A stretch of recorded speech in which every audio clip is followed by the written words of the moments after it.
चलो स्टार्ट करते हैं। आज एक कंसेप्ट सिखाता हूँ। Section 112A long term capital gain का टैक्स रेट है। एक सेकेंड, ठीक है, चलो स्टार्ट करें। सेक्शन 112A, हाँ जी बिल्कुल सर, स्टार्ट करते हैं। कैपिटल गेन्स हम लोग पढ़ रहे थे। कैपिटल गेन में बहुत सारी चीज़ें सीख ली है, सब कुछ सीख लिया है। एक सेक्शन छोटा सा बचा हुआ था, सेक्शन नंबर 112A, जो कि लगभग आज आधे घंटे के अंदर हो जाएगा, 30 to 40 मिनट्स के अंदर सब कुछ अच्छे से समझेंगे, हो जाएगा। तो स्टार्ट करते हैं। सर कैपिटल गेन का मतलब क्या होता है? सबसे पहले ये बताओ, जरूरी है समझना ये सेक्शन तक पहुंचने के लिए।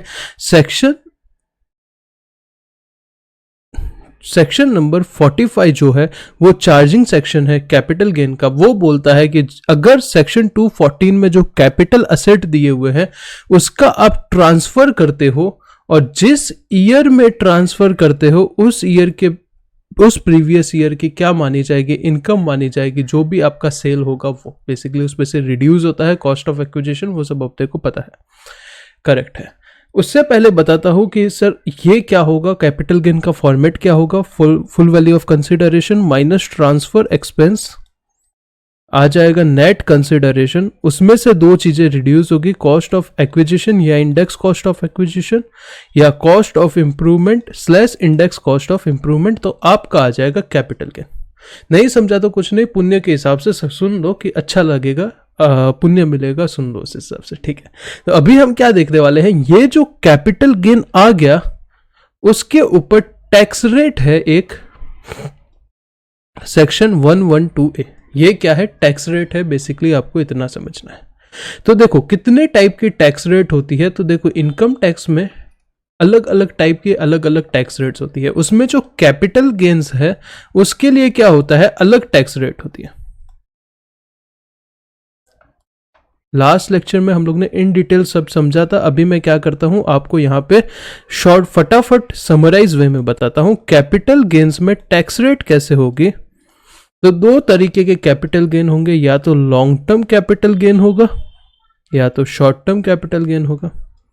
लॉन्ग टर्म कैपिटल गेन में दो तरीके के क्या होंगे, सेक्शंस होंगे, दो तरीके की रेट होगी। अगर LTCG 112A होता है तो टैक्स रेट क्या होगा और अदर LTCG पे क्या होगा। STCG में STCG 111A में टैक्स रेट क्या होगा और बाकी में टैक्स रेट क्या होगा। ये ओवरव्यू है जो समझना बहुत जरूरी है। देखो समझ तो आप लॉन्ग टर्म कैपिटल गेन तो मैं आपको 7-8 मिनट में समझा दूंगा 112A सिर्फ, पर ये समझना जरूरी है कि देखो कैपिटल गेन में टैक्स रेट चलती किस हिसाब से है। तो देखो दो तरीके के कैपिटल गेन होते हैं, LTCG होता है और STCG होता है। शॉर्ट टर्म होता है और लॉन्ग टर्म होता है, करेक्ट है, हाँ जी सर। तो सबसे पहले मैंने क्या किया, लॉन्ग टर्म को ले लिया, लॉन्ग टर्म को दो भाग में डिवाइड किया। पहला है LTCG 112A, दूसरा है अदर LTCG। शॉर्ट टर्म को भी दो पार्ट में डिवाइड किया, STCG 111A और दूसरा क्या है, अदर STCG। तो LTCG 112A जो कि अभी ये हम लेक्चर में पूरा सीखेंगे आगे, उसका टैक्स रेट क्या होता है अभी के लिए से सुन लो, 10% होता है। अदर LTCG का क्या होगा, कहीं पे 20% होगा, कुछ एक्सेप्शन होंगे जो कि हमने कल लेक्चर में पढ़े थे। STCG 111A का टैक्स रेट क्या होगा, 15% होगा, कल बहुत अच्छे से पढ़ा था। और चौथा टैक्स रेट क्या होगा, चौथा टैक्स रेट होगा अगर short term capital gain other than STCG है तो वो आपकी स्लैब में ऐड हो जाएगा। मतलब जो भी 2.5 लाख 5 लाख 10 लाख जो भी स्लैब में आप हो, वो स्लैब के हिसाब से क्या होगा, टैक्स लगेगा, करेक्ट, हाँ जी सर। अभी आपको LTCG 112A और STCG 111A का क्या है, एक रिलेशन है। क्या रिलेशन है? इन दोनों का रिलेशन ऐसा है कि दोनों में सेम एसेट है।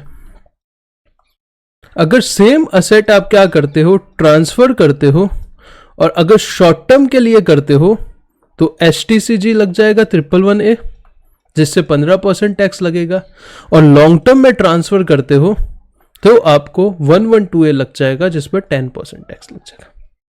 इतना समझा? अभी तक मैंने क्या बोला? हाँ सर इतना समझा। बस इतना ही यहाँ पे एक बार का बताना था कि भाई चल कैसे रहा है, ये स्ट्रक्चर कैसे चल रहा है वो समझना जरूरी है।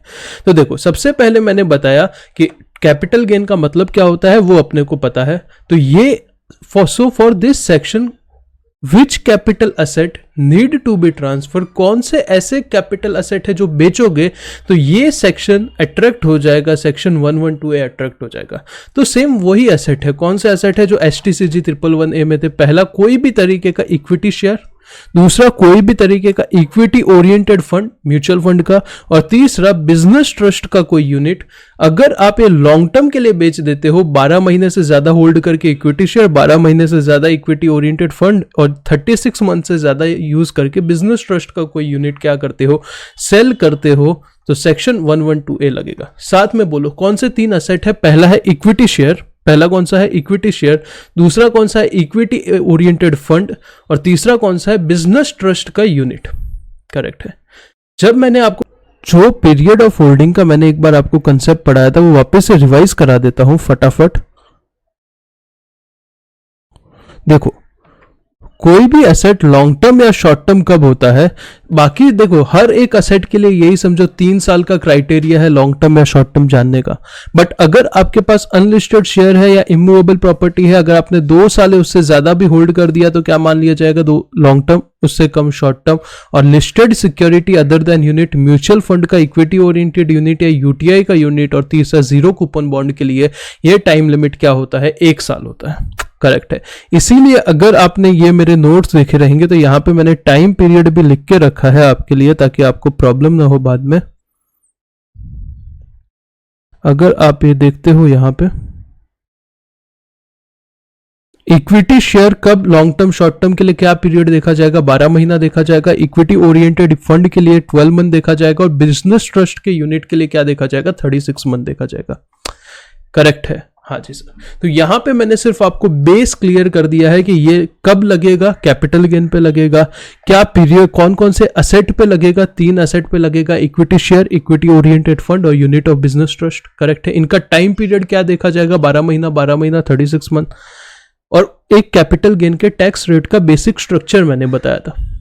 अभी सर रेट क्या होगा, तो टैक्स रेट होगा LTCG 112A में 10% इन एक्सेस ऑफ ₹1 लाख।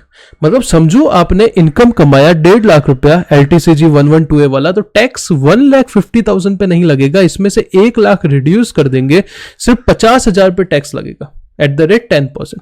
मतलब 1 लाख के ऊपर जितना भी अमाउंट है, समझो आपने 1,90,000 कमाया तो 90,000 पे, 10 लाख कमाया तो 9 लाख पे, समझो सिर्फ 75,000 कमाया तो कोई टैक्स नहीं लगेगा। गवर्नमेंट बोलती है 1 लाख के ऊपर, मतलब आप क्या हो, आपने अच्छा पैसा कमाया है, 1 लाख के ऊपर जितना भी कमाया है उसके ऊपर 10% क्या करो, हमें टैक्स दो। तो ये है टैक्स रेट। फॉर एग्जाम्पल, अगर आपने 4,80,000 रुपीज कमाया है तो 4,80,000 माइनस 1 लाख कितना होता है, 3,80,000 होता है, into 10%, that will be 38,000 rupees आपका क्या आएगा, टैक्स आएगा। यहां तक क्लियर है? हाँ सर, यहां तक क्लियर है। अभी आपको बताता हूं सर, ये 112 तो अभी आया है कुछ टाइम पहले, 2-4 साल पहले। इससे पहले क्या होता था जानना जरूरी है, तभी आप आगे के प्रोविजन समझ पाओगे। एक सेक्शन होता था, याद नहीं करना है, 1038 करके एक सेक्शन होता था जो बोलता था अगर आप ये शेयर लॉन्ग टर्म में बेचते हो तो कोई टैक्स ही नहीं लगेगा, नो टैक्स, 0 टैक्स, ऐसा प्रोविजन था। टैक्स हॉलीडे, भाई कोई टैक्स ही नहीं लगेगा अगर आप equity share, equity oriented fund या यूनिट ऑफ बिजनेस ट्रस्ट, जो अभी कंडीशन है वही कंडीशन पहले भी थी, अगर आप STT वगैरह पे कर देते हो तो कोई टैक्स लगेगा ही नहीं, एकदम माफ, मजे करो। करेक्ट है। तो फिर ये जब 10% टैक्स रेट लेके आए तो कुछ हुआ रहेगा ना, हाँ हुआ था, आगे देखेंगे। तो उससे पहले देखते हैं क्या कंडीशन होगी अगर आपको 112A का बेनिफिट लेना है। तो देखो 2 कंडीशन है, इक्विटी शेयर के लिए अलग कंडीशन है, equity oriented unit and unit of business trust के लिए अलग कंडीशन है। इक्विटी ओरिएंटेड यूनिट मतलब म्यूचुअल फंड वाला, और यूनिट ऑफ बिजनेस ट्रस्ट मतलब बिजनेस ट्रस्ट के यूनिट। अगर ये बेचोगे आप तो आपको बस इतना ध्यान रखना है कि जब बेचोगे तब STT पे किया रहना चाहिए। STT का मतलब होता है सिक्योरिटी ट्रांजैक्शन टैक्स। ये ऑटोमेटिकली कट जाता है ज्यादातर टाइम में, तो आजकल तो ऑटोमेटिकली ऑनलाइन डिडक्ट हो जाएगा, टैक्स है एक तरीके का। तो आपको बस ये ध्यान रखना है जब आप ये बेच रहे हो तब आपने क्या किया है, STT पे किया है, तो आपको बेनिफिट मिल जाएगा। दूसरा, अगर इक्विटी शेयर्स है आपके पास तो आपको यह ध्यान रखना है जो STT है वो आपने खरीदते टाइम भी पे किया था और बेचते टाइम भी पे किया था। बिजनेस ट्रस्ट और इक्विटी ओरिएंटेड यूनिट के केस में सिर्फ बेचते टाइम आपको ध्यान रखना है, पर इक्विटी शेयर के केस में दोनों टाइम पे आपने क्या किया होना चाहिए, ये STT पे किया रहना चाहिए। Is it clear? हाँ जी सर, पर इसमें एक एक्सेप्शन है आईएफएससी का। आईएफएससी क्या होता है? इंटरनेशनल फाइनेंशियल सर्विस सेंटर होता है। अगर यहाँ पे आप क्या करते हो, ट्रांजैक्शन करते हो, उसमें रिकॉग्नाइज्ड स्टॉक एक्सचेंज में और फॉरेन करेंसी बेसिकली इन्वॉल्व होता है, तो वहाँ पे ये क्या नहीं होगा, ये एसटीटी वाला पॉइंट एप्लीकेबल ही नहीं होगा, क्योंकि वहाँ पे एसटीटी लगता ही नहीं है। Is it clear? कंडीशन समझा? इक्विटी शेयर के केस में खरीदते बेचते दोनों टाइम एसटीटी पे किया रहना चाहिए, और इक्विटी ओरिएंटेड यूनिट के केस में बेचते और म्यूचुअल और कौन सा बिजनेस ट्रस्ट के यूनिट के केस में बेचते टाइम एसटीटी पे किया रहना चाहिए। एक्सेप्शन क्या है? आईएफएससी में अगर किया है तो चलेगा, विदाउट एसटीटी। करेक्ट। अभी तक इंपॉर्टेंट क्या क्या सीखा? कौन से एसेट ट्रांसफर करोगे? Equity share, equity oriented fund या unit of business trust. Tax rate क्या लगेगा? 10% in excess of ₹1 lakh. Condition क्या है? एसटीटी वाला। Is it clear? अभी आते हैं समझने के लिए आगे सेक्शन 48 में कंप्यूटेशन ऑफ कैपिटल गेन का फॉर्मेट क्या दिया है। तो सर फॉर्मेट ऐसा दिया है कि सबसे पहले फुल वैल्यू ऑफ कंसिडरेशन लेना होता है, जिसमें सेलिंग प्राइस होगी। तो यहाँ पे क्या होगा, जो आपने कैपिटल एसेट वो तीनों होल्ड किए हैं, उसको जो प्राइस में बेचोगे वो प्राइस यहाँ पे आ जाएगी। अगर कोई ट्रांसफर करने के लिए कुछ एक्सपेंस किए है तो वो रिड्यूस कर दो, तो यहाँ पे नेट कंसिडरेशन आ जाएगा।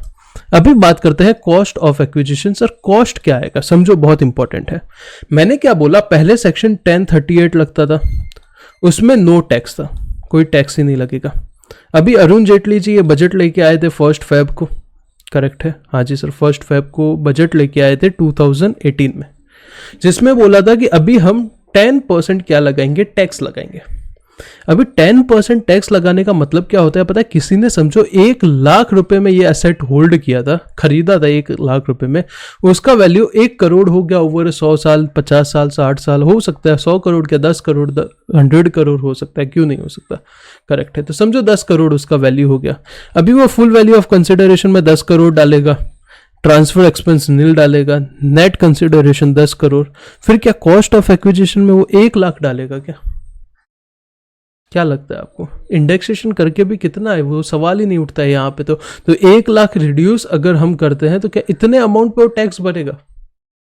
बिल्कुल नहीं भरेगा। बजट कब आता है? 1 फ़रवरी को। ये 1 फ़रवरी को जो बजट आता है वो प्रोविजन कब से स्टार्ट होते हैं? वही साल की 1 अप्रैल से वो प्रोविजन स्टार्ट होते हैं। मतलब कोई बंदे को इतना प्रॉफिट होने वाला है और उसको पता है मेरे को बिना मतलब का टैक्स गवर्नमेंट को जमा कराना पड़ेगा, तो वो क्या करेगा, ये 2 महीने के पीरियड के बीच में वो क्या कर देगा, सब शेयर्स को सेल कर देगा। बेसिकली सब पैसा किसका रहता है? मेजॉरिटी एफआईआई का रहता है अपने स्टॉक एक्सचेंज में। तो अगर इतने बड़े अमाउंट में अगर कुछ सेल करते हैं तो इंडिया का स्टॉक मार्केट क्रैश हो सकता था। तो गवर्नमेंट ने बोला कॉस्ट ऑफ एक्विजिशन, मतलब एक्चुअल जिस दिन आपने कॉस्ट लिया वो नहीं, हम आपको बताएंगे आपको कॉस्ट ऑफ एक्विजिशन क्या लेना है। तो गवर्नमेंट ने बोला टेंशन की बात मत लो, हम आपको कॉस्ट बताएंगे, आपको एनहांस कॉस्ट का बेनिफिट दिया जाएगा, डोंट वरी। ठीक है। तो कॉस्ट ऑफ एक्विजिशन क्या होता है यहाँ पे सेक्शन 55 में मैं आपको सिखाता हूँ, डोंट वरी। और बाद में क्या आ जाएगा, उसको रिड्यूस करोगे तो कैपिटल गेन्स आ जाएगा। तो समझते हैं सेक्शन 55 में कॉस्ट ऑफ एक्विजिशन का मतलब क्या दिया है। तो जनरली कॉस्ट का मतलब क्या होता है, अभी तक मैंने कैपिटल गेन पढ़ाया, कॉस्ट या फिर FMV whichever is higher क्या होता है, वो आपका कॉस्ट होता है, करेक्ट है। बट इन दिस केस, ये केस में आपको क्या देखना है, सबसे पहले आपको स्टेप 1 में कॉस्ट लेना है। मतलब एग्जांपल 1 लाख में शेयर लिया था आपने, तो एग्जांपल 1 लाख रुपए आपका कॉस्ट है। स्टेप 2 में आपको क्या लेना है, फेयर मार्केट वैल्यू लेना है। वही लेना होता है ना कॉस्ट या एफएमवी, तो वही लिया है। टेक एफएमवी एज ऑन कौन सी डेट का, मैंने आपको क्या बताया, बजट कौन सी डेट को आया था, 1 फ़रवरी 2018 को आया था, उससे जस्ट एक दिन पहले का, करेक्ट है। 31 जनवरी 2018 का क्या ले लो, फेयर मार्केट वैल्यू ले लो, ले लिया। स्टेप 3 में क्या करो, introduce FVOC full value of consideration, कितने में बेचा और selling price to compare with fair market value. ये क्या है, ये कंसेप्ट इंपॉर्टेंट है, ये मैं अच्छे से आपको समझाता हूं। तो सबसे पहले मैं क्या लेता हूं, मैंने क्या बोला, कोई भी चीज का कॉस्ट निकालना होता है तो क्या लेना होता है, सबसे पहले कॉस्ट ले लो, करेक्ट, एग्जैक्ट कॉस्ट। दूसरा fair market value as on 31 January 2018। ये जैन क्यों लिया मैंने बताया, इस दिन बजट आया था, एक दिन पहले का, 1 फ़रवरी को बजट आया, उसके एक दिन पहले का। समझो कॉस्ट है 1 लाख रुपया और फेयर मार्केट वैल्यू कितना है, फॉर एग्जांपल 15 लाख रुपया, विच एवर इज हायर मैंने कर दिया, करेक्ट है। तो अभी समझो आगे कोई फॉर्मूला नहीं है। 1 और 15 विच एवर इज हायर क्या आ जाएगा आपका 15 लाख रुपीज क्या आ जाएगा कॉस्ट आ जाएगा। फॉर एग्जाम्पल ये शेयर्स का सेलिंग प्राइस कितना है, मैं बेचता कितने में हूं पता है, 10 लाख रुपए में शेयर बेच देता हूं क्योंकि आज के दिन में उसका 10 लाख वैल्यू है। उसमें से मैं लेस क्या करूंगा, कॉस्ट लेस करूंगा। कॉस्ट क्या आया 15 लाख आया, तो क्या मैं क्लेम कर लूंगा 5 लाख का लॉस क्लेम कर लूंगा। तो क्या आपको लगता है ये गलत नहीं है? क्यों गलत नहीं है? आपका एक्चुअल कॉस्ट तो 1 लाख था, ये तो जस्ट फेयर मार्केट वैल्यू के कंपैरिजन से 15 लाख हुआ है ना, और आपने बेच दिया कितने में 10 लाख में।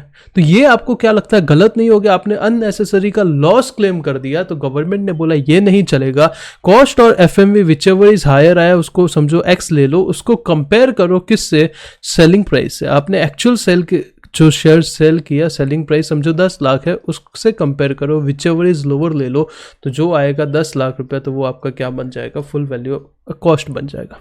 समझा? अभी समझेगा एकदम एग्जैक्ट। सबसे पहले कॉस्ट लेना है, फिर क्या लेना है, फेयर मार्केट वैल्यू ले लेना है एज ऑन 31 Jan 2018। करेक्ट है, ले लिया। हाँ सी। स्टेप 3 में क्या करना है, इंट्रोड्यूस करना है selling price. Full value of consideration का मतलब क्या है, सेलिंग प्राइस, और उसको कंपेयर करो किसके साथ, फेयर मार्केट वैल्यू से कंपेयर करो। Because if selling price is lower than FMV तो लॉस आ जाएगा, और गवर्नमेंट नहीं चाहती अननेसेसरी का आप लॉस क्लेम करो और फिर उसको दूसरे हेड के साथ क्या करो, सेट ऑफ करो। अंडरस्टूड? हाँ जी सर। तो ये समझ लो, सबसे पहले ये रीड कर लो साथ में पॉज करके, तो यहाँ पे क्लैरिटी आना ज़रूरी है। ठीक है, और सिंपल है। सबसे पहले क्या करना है, कॉस्ट लेना है, उसको फेयर मार्केट वैल्यू से कंपेयर करना है, दोनों में से जो ज़्यादा होगा उसको कंपेयर कर लेना है सेलिंग प्राइस से। सिंपल है। हाँ जी सर। फिर मैं यहाँ पे आपको fair market value, fair market value, fair market value बोले जा रहा हूँ। सर ये फेयर मार्केट वैल्यू कैसे निकालेंगे वो भी बता दो। तो देखो 31 Jan 2018 का फेयर मार्केट वैल्यू निकालने के लिए सबसे पहले जो भी आपके पास यूनिट या शेयर है उसको क्लासीफाई कर दो दो चीज़ों में, सबसे पहले लिस्टेड में और उसके बाद अनलिस्टेड में। लिस्टेड वालों का अलग कैटेगरी बनाओ, अनलिस्टेड वालों का अलग कैटेगरी बनाओ। लिस्टेड का आपको क्या निकालना है, एफएमवी निकालना है। तो आप देखो 31 Jan 2018 में उसका हाईएस्ट प्राइस क्या कोट हुआ था, 31 Jan 2018 में उसका हाईएस्ट प्राइस क्या कोट हुआ था, जो भी कोट हुआ था वो आपका क्या बन जाएगा, फेयर मार्केट वैल्यू बन जाएगा। समझो 31 Jan 2018 में कोई ट्रेडिंग हुआ ही नहीं, तो highest price when such trading take place, मतलब उस दिन से पहले जब भी ट्रेडिंग हुआ है उस टाइम का क्या ले लो, आप ये ले लो, जो हाईएस्ट प्राइस था वो आपका क्या बन जाएगा, फेयर मार्केट वैल्यू बन जाएगा। तो देखो लिस्टेड के केस में तो बड़ा ही सिंपल है। सबसे पहले क्या ले लो, हाईएस्ट प्राइस ले लो जिस दिन 31 Jan 2018 का अगर ट्रेडिंग हुआ है। तो अगर ट्रेडिंग उस दिन हुआ ही नहीं तो आपको क्या लेना है, अगर ट्रेडिंग हुआ ही नहीं तो क्या आपको लेना है, जिस दिन उससे पहले कभी ट्रेडिंग हुआ है उस दिन का हाईएस्ट प्राइस। क्लियर? हाँ जी। अनलिस्टेड यूनिट या अनलिस्टेड शेयर्स के केस में सबसे पहले यूनिट्स के केस में क्या लेना है, जिस दिन 31 Jan 2018 का एनएवी क्या था, नेट एनुअल वैल्यू, वही आपका क्या बन जाएगा, आपका कॉस्ट बन जाएगा, फेयर मार्केट वैल्यू बन जाएगा।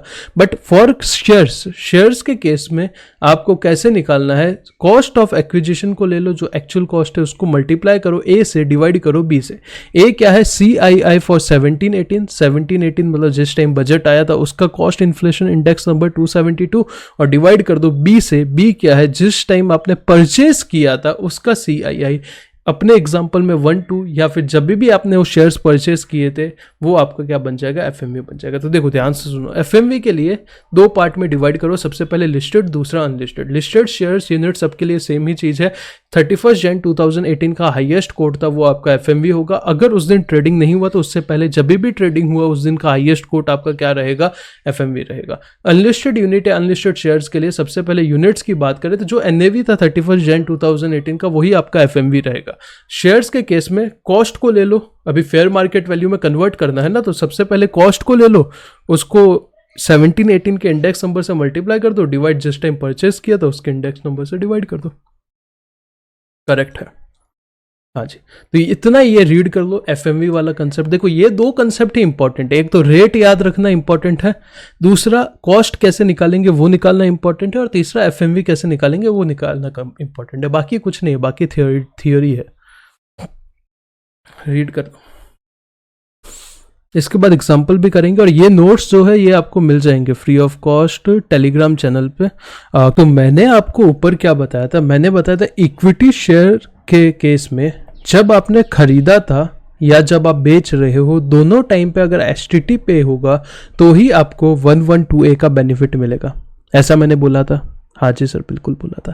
तो यहाँ पे क्या लिखे हैं, कुछ ऐसे कंडीशन लिखे हैं, in certain cases central government can notify mode of acquisition of equity share holder where STT is not applicable. इसका मतलब क्या है, इसका मतलब बड़ा ही सिंपल है। अगर आप चाहो तो यहाँ पे लिख सकते हो, क्या लिख सकते हो, if STT has not been paid, even if STT has not been paid, then also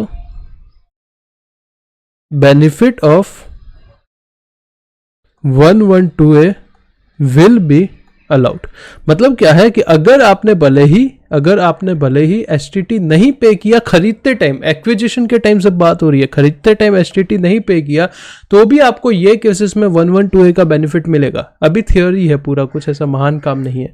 सबसे पहला क्या है, अगर आपने इक्विटी शेयर एक्वायर किए हैं before 1/10/2004 eligible for benefit of LTCG 112A even if STT is not paid. इसका मतलब क्या है, अगर आपने शेयर खरीदे थे 1/10/2004 से पहले और वो टाइम पे आपने एसटीटी नहीं पे किया तो भी आपको बेनिफिट मिल जाएगा। सर ऐसा क्यों? क्योंकि इससे पहले एसटीटी था ही नहीं। यही दिन एसटीटी बेसिकली एप्लीकेबल हुआ था इनकम टैक्स में, तो ऑब्वियस सी बात है जब था ही नहीं तो कैसे कोई पे करेगा। तो ये तो पॉइंट बड़ा ही क्लियर है, सिर्फ एक डेट याद रखनी है। यहाँ पे क्या लिखा है, भले ही आपने एक्विजिशन के टाइम पे एसटीटी नहीं पे किया है, भले ही आपने एक्विजिशन के टाइम पे एसटीटी नहीं पे किया है तो भी एलटीसीजी का बेनिफिट मिलेगा, एलटीसीजी का बेनिफिट मिलेगा। बट एक्सेप्शन क्या है, एक्सेप्शन ये 3 पॉइंट है।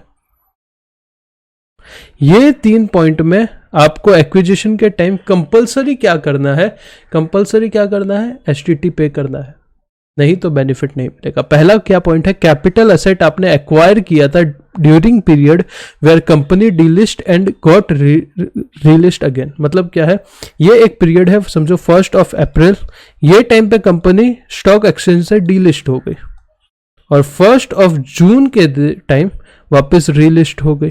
अगर ये पीरियड के बीच में आप क्या करते हो, शेयर एक्वायर करते हो और आपने एसटीटी नहीं पे किया तो आपको बेनिफिट नहीं मिलेगा। पहला पॉइंट क्लियर है? हाँ जी सर। दूसरा पॉइंट क्या बोलता है, equity share which are not frequently traded and acquisition made through preferential share issue. इसका मतलब क्या है, जो ऐसे कुछ शेयर है जो फ्रिक्वेंटली ट्रेड नहीं होते शेयर मार्केट में और उसका एक्विजिशन कैसे हुआ है, प्रेफरेंशियल इश्यू से हुआ है, तो वो केस में भी अगर एसटीटी नहीं पे किया है तो आपको एलटीसीजी 112A का बेनिफिट नहीं मिलेगा। थर्ड पॉइंट, आपने एक्विजिशन किया है of existing equity share not through recognised stock exchange. आपने रिकॉग्नाइज्ड स्टॉक एक्सचेंज से क्या नहीं किया है, एक्विजिशन नहीं किया है, मतलब शेयर मार्केट से नहीं खरीदा है, कोई और तरीके से खरीदा है, तो भी अगर आपने एसटीटी नहीं पे किया है तो आपको बेनिफिट नहीं मिलेगा। तो मैंने क्या बोला, इक्विटी शेयर के केस में एक्विजिशन के टाइम पे भी आपको क्या पे करना है, एसटीटी पे करना है, पर जब 1 अक्टूबर 2004 से पहले एसटीटी था ही नहीं तब भी नहीं भरा तो चलेगा।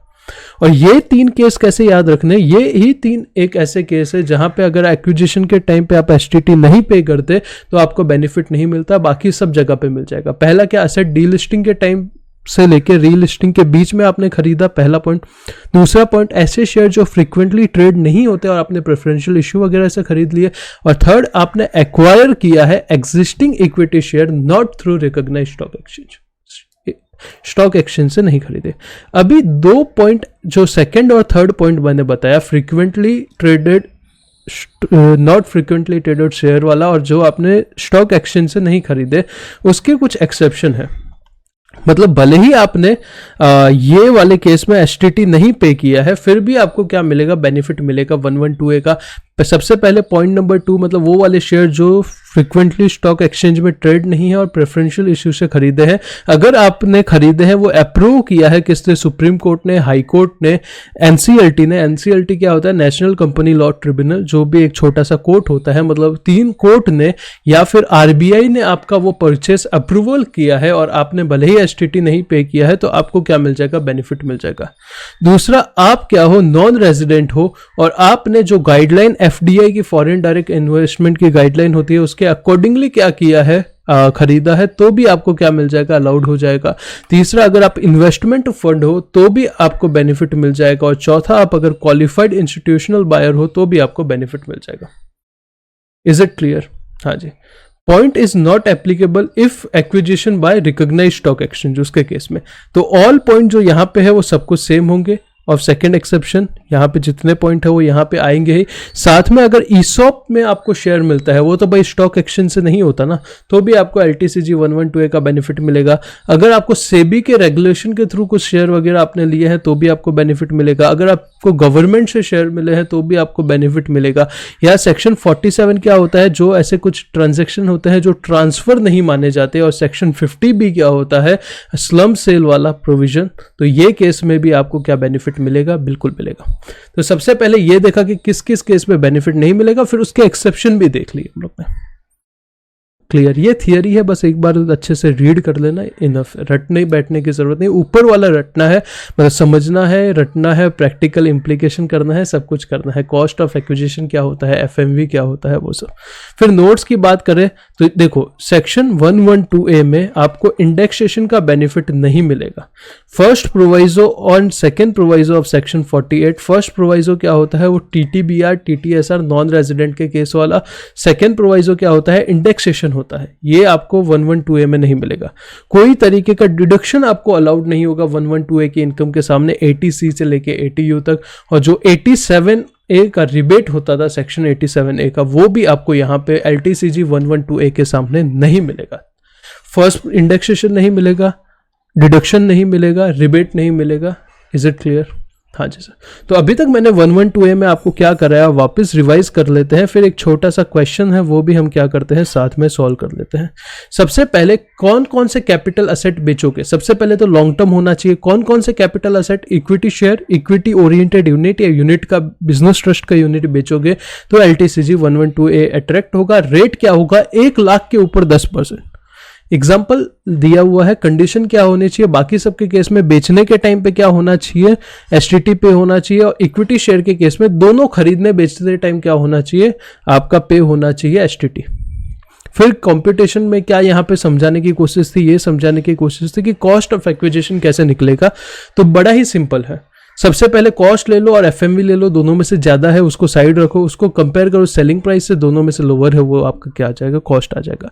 फेयर मार्केट वैल्यू क्या होगा, लिस्टेड शेयर्स के केस में और यूनिट के केस में 31 जनवरी 2018 में जो हाईएस्ट प्राइस था वही आपका क्या हो जाएगा, हाईएस्ट कोड जो था वही आपका क्या हो जाएगा, फेयर मार्केट वैल्यू हो जाएगा। अगर उस दिन ट्रेडिंग नहीं हुआ तो उससे पहले जब हुआ था वो वाला ले लो। अनलिस्टेड यूनिट या अनलिस्टेड शेयर्स के केस में क्या होगा, यूनिट के केस में 31 जनवरी का NAV ले लो और शेयर्स के केस में कॉस्ट लो, उसको मल्टीप्लाई करो 1718 के इंडेक्स नंबर से, डिवाइड करो। डिवाइड किससे करना है, B से करना है, परचेज जिस टाइम परचेज किया था उसके इंडेक्स नंबर से। फिर ये थियोरेटिकल कुछ चीजें मैंने बता दी जो कि आप रीड कर सकते हो। अभी एक दो एग्जांपल पे आते हैं। एक एग्जांपल अच्छा सा यहाँ पे मैंने मॉड्यूल से ही लिया है, जो लिखा हुआ है इसको क्या करते हैं, सॉल्व करते हैं। जो एग्जाम्पल है इसमें 4 क्वेश्चन है अलग अलग। ये क्वेश्चन 1 मिस्टर ए का, क्वेश्चन 2 मिस्टर बी का, क्वेश्चन 3 मिस्टर सी का और क्वेश्चन 4 मिस्टर डी का। सबसे पहले क्वेश्चन नंबर ए में आते हैं। क्वेश्चन नंबर ए में मिस्टर ए है जिनका एज है 45 ईयर्स, इंडिया का रेजिडेंट है। तो इसका बेसिक एग्जम्पशन क्या हो जाएगा, 2.5 लाख हो जाएगा। करेक्ट है। Total income other than long term capital gain कितना है, 2,40,000 है। करेक्ट है। मतलब लॉन्ग टर्म कैपिटल गेन को छोड़ के बाकी इनकम जैसे इंटरेस्ट का इनकम, सैलरी का इनकम, जो भी मानो 2,40,000 है। लॉन्ग टर्म कैपिटल गेन 15,000 रुपए है, 15,000 है। देखो यहाँ पे 10 बेसिक एग्जम्पशन 2,50,000 है। आपका total income other than long term capital gain कितना है, 2,40,000 है। मतलब 10,000 रुपया क्या हो रहा है, एग्जॉस्ट नहीं हो पा रहा है। तो यहाँ पे 10,000 क्या हो जाएगा, एडजस्ट हो जाएगा। ऐसा हमने लास्ट लेक्चर में सीखा था। हाँ जी सर। तो देखो, और सेल क्या किया है, लॉन्ग टर्म कैपिटल गेन के लिए कोई वैकेंट की जगह, खाली जगह पड़ी थी, वो बेची है। तो देखो 2,40,000 कोई टैक्स नहीं, यहां से 10,000 तक कोई टैक्स नहीं। जो 5,000 रुपीज रिमेनिंग बचा उस पर 20% टैक्स लग जाएगा। 20% क्यों टैक्स लगेगा, सेक्शन 112A के हिसाब से। 112A के हिसाब से नहीं, 112 के हिसाब से। 112A तो आज हमने सीखा, वो सिर्फ 3 कैपिटल एसेट पे ही लगता है। उसके अलावा जितने भी कैपिटल एसेट है, जगह बेची, बिल्डिंग बेची, वो सब के लिए 112 लगता है। तो उसमें टैक्स रेट कितना है, 20% है। तो 5,000 का 20% 1,000 रुपया होगा। इसमें से रिबेट मिल जाएगा 1,000 रुपीज 87A का, जो कि रेजिडेंट को मिलता है, तो नील हो जाएगा टैक्स। करेक्ट है। क्वेश्चन नंबर 2 पे आते हैं। मिसेस बी, जिनका एज है 62 ईयर्स और वो नॉन रेजिडेंट है। अगर आप नॉन रेजिडेंट हो और आपका एज 60 साल से ऊपर है तो क्या आप सीनियर सिटीजन हो? नहीं हो, क्योंकि सीनियर सिटीजन के लिए आपको रेजिडेंट भी होना जरूरी है। तो यहां पे स्लैब क्या रहेगा, 2.50 लाख रहेगा। करेक्ट है। टोटल इनकम कितना है, 2,80,000 है। LTCG क्या है, लिस्टेड इक्विटी शेयर, जिसपे STT पे किया है, ऐसे शेयर बेचे हैं, तो ये 112A में आ जाएगा। आज ही हम लोग ने सीखा। तो 10,000 तक तो कोई टैक्स ही नहीं लगता, मतलब 1 लाख तक तो कोई टैक्स ही नहीं लगता, तो ये नील, यहाँ पे टैक्स नहीं लगेगा। 2,80,000 इनकम है, 2,50,000 तक कोई टैक्स नहीं लगता, तो 30,000 के ऊपर 5% के हिसाब से टैक्स लग जाएगा। कितना आएगा, 1,500 आएगा plus 4% health and education cess. यहाँ पे रिबेट नहीं मिलेगा 87A का, क्योंकि ये नॉन रेजिडेंट है। मिस्टर सी का केस लेते हैं। एज है 81 ईयर्स और रेजिडेंट है, मतलब ये सुपर सीनियर सिटीजन है। 5 लाख का बेसिक एग्जम्पशन है, 5 लाख रुपए तक कोई टैक्स नहीं लगेगा। 5,90,000 पूरा इनकम है और 60,000 रुपीज कौन सा इनकम है, रूरल एग्रीकल्चर लैंड को ट्रांसफर करने से। Rural agriculture land capital asset ही नहीं माना जाता, तो यहाँ पे भी टैक्स नहीं लगेगा कैपिटल गेन, तो यहाँ पे नहीं लगेगा। 5,90,000 में से 5 लाख रिड्यूस कर दो, जो 90,000 बचा उसके ऊपर कितना टैक्स लगेगा, 20% टैक्स लग जाएगा। तो 18,000 प्लस हेल्थ एंड एजुकेशन से 4%। चौथा है मिस्टर डी का केस। नॉन रेजिडेंट है, 82 ईयर्स, मतलब 2.5 लाख ही इसका स्लैब रहेगा। 4,80,000 रुपया, 4,80,000 रुपीज इसका क्या माना जाएगा, total income other than long term capital gain. 4,80,000 है, तो भाई बड़ा ही सिंपल है, इसमें से 2.5 लाख रिड्यूस कर दो, जो 1,30,000 बचता है उसके ऊपर 5% के हिसाब से टैक्स लगा दो। तो होप से समझा रहेगा। एक बार ये आंसर देख लीजिए पॉज करके, और अगर वीडियो अच्छा लगा है तो आप लाइक वगैरह कर सकते हो। अगर आपको क्लास बाय करना है तो नीचे डिस्क्रिप्शन में मैं क्या दे देता हूँ, नंबर वगैरह दे देता हूँ, जहाँ पे आप मेरे से बात कर सकते हो। वेबसाइट का लिंक वगैरह दे सकता हूँ, तो वहाँ पे डिस्क्रिप्शन देख लेना। और कोई डाउट है तो आप मुझे इंस्टाग्राम, व्हाट्सएप वगैरह पे पूछ सकते हो। ठीक है, चलो, thanks for watching this video. और अपने क्लास वालों का कैपिटल गेन्स ऑलमोस्ट पूरा हो चुका है, 90%। अभी अगले लेक्चर में हर एक क्वेश्चन इन डिटेल अच्छे से खत्म करते हैं, और फिर एक चैप्टर के बाद पूरा इनकम टैक्स ही ओवर है। Thanks for watching this video, take care, bye bye.